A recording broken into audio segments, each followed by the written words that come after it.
రేపు సాయంత్రం 4 గంటలకు రైతు భరోసా నిధులు విడుదల. మన తెలంగాణలో పెట్టుబడి సాయం కోసం ఎదురు చూస్తున్న అన్నదాతలకు రాష్ట్ర ప్రభుత్వం కీలక అప్డేట్ అందించింది. భారీ వర్షాల కారణంగా ఖమ్మం జిల్లా మదిరిలో జరగవలసిన బహిరంగ సభ రద్దయిన నేపథ్యంలో ప్రభుత్వం ప్రత్యామ్నాయం ఏర్పాట్లు ఏకవంతం చేసింది. జూన్ 30 మంగళవారం సాయంత్రం 4 గంటలకు హైదరాబాద్లోని ప్రముఖ శిల్పకళా వేదికలో ఈ ప్రతిష్టాత్మక రైతు ఆశీర్వాద సభను అత్యంత అధికారికంగా నిర్వహించనున్నారు. ఈ వేదిక మార్పుపై రాష్ట్ర ప్రభుత్వం ఒక స్పష్టతనిచ్చింది. కేవలం ప్రతికూల వాతావరణం వల్లే సభా వేదిక మారిందని, అంతేగాని రైతు భరోసా నిధుల విడుదల షెడ్యూల్‌లో ఎలాంటి మార్పు లేదని ప్రభుత్వం స్పష్టం చేసింది.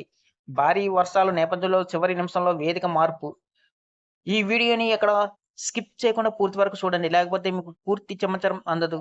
ఎవరైనా కొత్తగా ఈ వీడియో గాని చూస్తున్నట్లయితే మా ఛానల్‌ని సబ్స్క్రైబ్ చేయడం మాత్రం మర్చిపోకండి.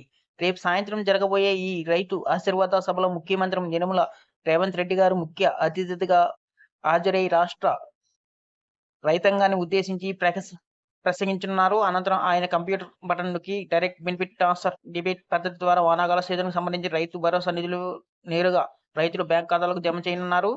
ప్రభుత్వం నిర్ణయం మేరకు నిర్ణీత సమయానికి రైతుల ఖాతాలో డబ్బులు జమ అయ్యేలా సాంకేతిక పరిపాలనా పరమైన అన్ని ఏర్పాట్లు పూర్తి చేసినట్లు వ్యవసాయ ఆర్థిక శాఖల ఉన్నత అధికారులు వెల్లడించారు.